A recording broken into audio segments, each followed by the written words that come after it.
And so one application we have with binomial distributions is calculating the mean and standard deviation of a binomial distribution. So this one has to be done by hand. And so here is your formulas. So this has to be completed by hand. We're going to use a calculator when I say by hand, okay? So just keep that in mind here that you would have to plug these in here. And so here are the formulas for the measure of center and the two measures of spread. You can see the relationship. Remember, the standard deviation is the square root of the variance. Looking at example 6, flip a coin 200 times. There's a 50% chance, right, of coming on heads, landing on heads. What is the expected value? Right now, there's how many heads do you expect to observe out of 200 flips? I expect 100, right? Half of them. 200.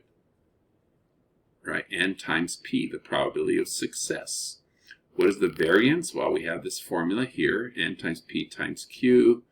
I get 50, and then the square root of that, right? The square root of the variance is the standard deviation, right? Remember our notation. Mine kind of look like sixes, but they're not.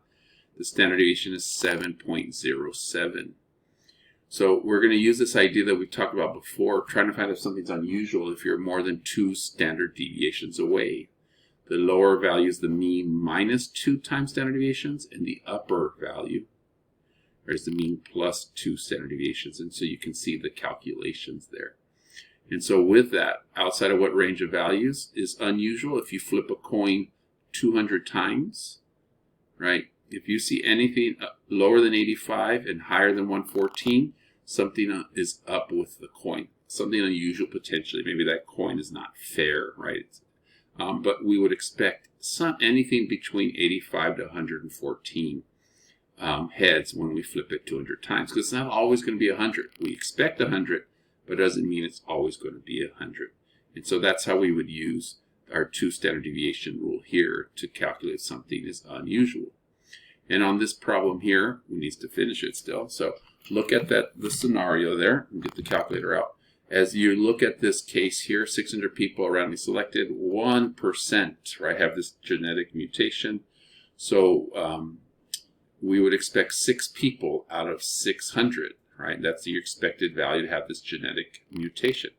What about the standard deviation? Well, you got to do this square root of n times p times q, which turns out to be 2.44.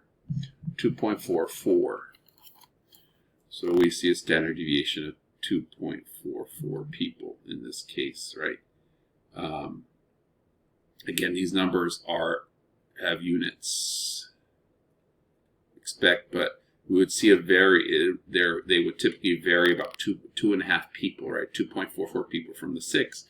So looking at what would be an unusual value if we, out of 600 people who have this genetic mutation, we go ahead and calculate. You go ahead and calculate those values there, right? The upper and lower. You multiply that together, and then so you would end up with the lower value is going to be 6 minus 2 times 2.44. And so in this case, you get, in this case, 6 minus, 2 times 2.44, right? So you get 1.12. So anything less than 1 person is unusual. So between 1 and then the other one is going to be, if we do 6 plus that, it's anywhere from 10.88 people. So unusual would be anything less than 1 and more than 11, since you can't have fractional people, would be considered unusual.